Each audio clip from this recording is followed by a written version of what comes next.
प्रीति एक बहुत ही गरीब लड़की थी। कुछ समय पहले उसके पिता का देहांत हो गया था। उसके बाद उसकी माँ सुमिता ने घर की बागडोर संभाल रखी थी।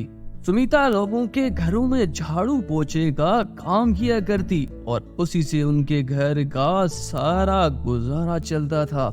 समिता की मालकिन अन्नू बहुत ही खड़ूस थी। वो हर वक्त लड़ती झगड़ती रहती थी। समिता घर के काम करती रही और उसे काम पे आने में थोड़ी देर हो गई। जब वहाँ पहुंची तो देखा अन्नू बहुत गुस्से में थी। आखिर आ ही गई तुम, इतनी देर से आई हो। एक दो तरस खाकर तुम्हें अपने काम पे रखो, उसके बाद तुम लोग अपनी मर्जी करते हो। मालकिन वो आज बस नहीं मिली तो पैदल आई हूँ, अभी कर देती हूँ सारा काम। तुम्हारा तो रोज का यही ड्रामा है। अभी तो छोड़ रही हूँ, अगली बार अगर लेट हुई तो काम से निकाल दूंगी। समिता अन्नू की सारी बातें सुनकर रोने लगी। अब मैं इस खड़ूस अन्नू का क्या करूं? इसे हम गरीब लोगों का जरा भी एहसास नहीं होता। और समिता वहाँ काम करने लगी। समिता हर रोज सुबह सवेरे प्रीति को स्कूल छोड़ आती और शाम को ट्यूशन वाली मैडम के घर भी ले जाती। समिता अपनी बेटी प्रीति को पढ़ा लिखा कर एक अच्छा मकाम हासिल करवाना चाहती थी ताकि उसकी बेटी कल बेहतर हो सके और उसे समिता की तरह दूसरों के घरों में काम ना करना पड़े। प्रीति गांव के स्कूल में ही जाती थी और वो पढ़ाई में बहुत अच्छी थी। वो मन लगा कर पढ़ाई किया करती थी।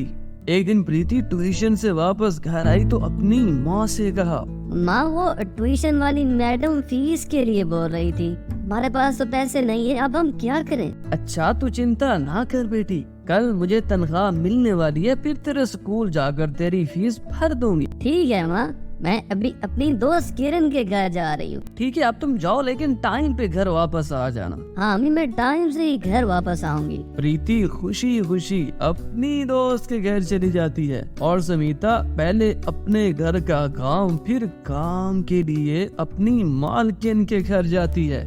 बस ना मिलने की वजह से समिता उस दिन भी लेट हो जाती है, जिस पर अन्नू बहुत गुस्सा करती है। आज फिर तुम्हारा वही ड्रामा है। मैं तुम्हें हर रोज कहती हूँ काम पे आना है तो टाइम पे आओ, नहीं तो छोड़ो मेरा घर। सुमिता को ये सब बातें सुनकर बहुत अफसोस होता है। फिर वो बर्तन धोने के लिए किचन चली जाती है। समिता जब बर्तन धो रही होती है तो एक कांच की प्लेट उसके हाथ से गिरकर टूट जाती है। प्लेट टूटने की आवाज अन्नू सुनकर किचन में आ जाती है और गुस्से से कहती है, अरे फिर क्या तोड़ दिया तूने?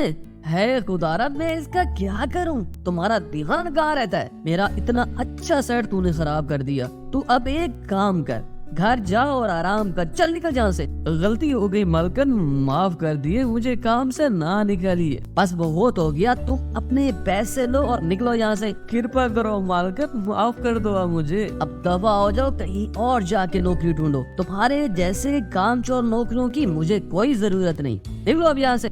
समिता पूरी कोशिश करती है कि अन्नू मान जाए और उसे काम से ना निकाले।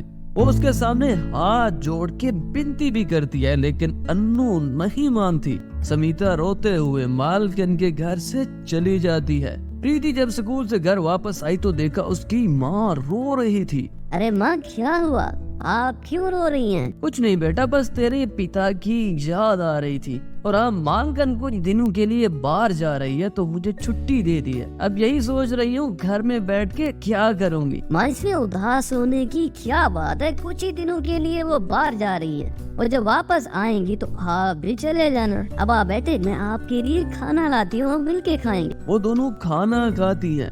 सुमिता ये सोच रही होती है कि घर में तो बस कुछ ही दिन का राशन पड़ा हुआ है, अब हमें क्या करना चाहिए। सुमिता काम की तलाश में बहुत भटकती है, लेकिन उसे काम नहीं मिलता। उसके घर में खाने के लिए कुछ नहीं होता। समिता बहुत परेशान होती है कि अब क्या होगा। वो दोबारा अपनी मालकिन अन्नू के घर जाती है और मिन्नत समाजत करती है कि उसे काम पे रख ले, लेकिन अन्नू ना मानी। उसने धक्का देकर उसे घर से बाहर निकाल दिया। उस दिन वो बहुत परेशान होकर वापस आ रही थी तो रास्ते में एक चमचमाता हुआ पर्स दिखाई देता है। अरे इस वीराने जगह पे किसका पर्स होगा, मैं इसका क्या करूं? वो पर्स छोड़कर आगे चलने लगती है तो पर्स से आवाज आती है, सुमिता सुनो, मुझे अपने घर साथ ले चलो। सुमिता आवाज सुनकर डर जाती है कि मुझे कौन आवाज दे रहा है। वो इधर उधर देखती है लेकिन उसे वहाँ कोई नजर नहीं आता। अरे मैं बोल रहा हूँ पर्स। पर्स? पर तुम कैसे बोल सकते हो? मैं एक जादुई पर्स हूँ और बोल भी सकता हूँ, मुझे अपने साथ ले चलो। सुमिता कुछ देर सोचने के बाद पर्स को अपने घर लाती है। वो घर आकर अपनी बेटी प्रीति को बताती है कि ये जादुई पर्स है और मुझे रास्ते से मिला है। हाँ, जादुई पर्स। मैं एक जादुई पर्स हूँ। मेरी खासियत ये है कि मैं हमेशा पैसों से भरा रहता हूँ। सुमिता और प्रीति ने जब पर्स में देखा तो उसमें बहुत पैसे थे। प्रीति उन पैसों से अपनी पढ़ाई का सारा सामान ले आती है। फिर वो दोनों घर का राशन भी ले आती हैं, लेकिन फिर भी उस जादुई पर्स में पैसे खत्म नहीं होते। अगले दिन सुमिता घर का कुछ और सामान भी ले आती है। बाकी पैसों से दूसरे गरीब लोगों की मदद भी करते हैं। वो दोनों बहुत हंसी खुशी रहने लगते हैं। तो बच्चों, अगर आपको हमारी कहानी पसंद आई तो हमारी वीडियो को लाइक और शेयर करें। हमारे चैनल को भी सब्सक्राइब करें और साथ लगे घंटी के निशान को दबाना मत भूलें ताकि आने वाली मजे मजे की कहानियां आप लोगों तक पहुंच सके। Bye bye.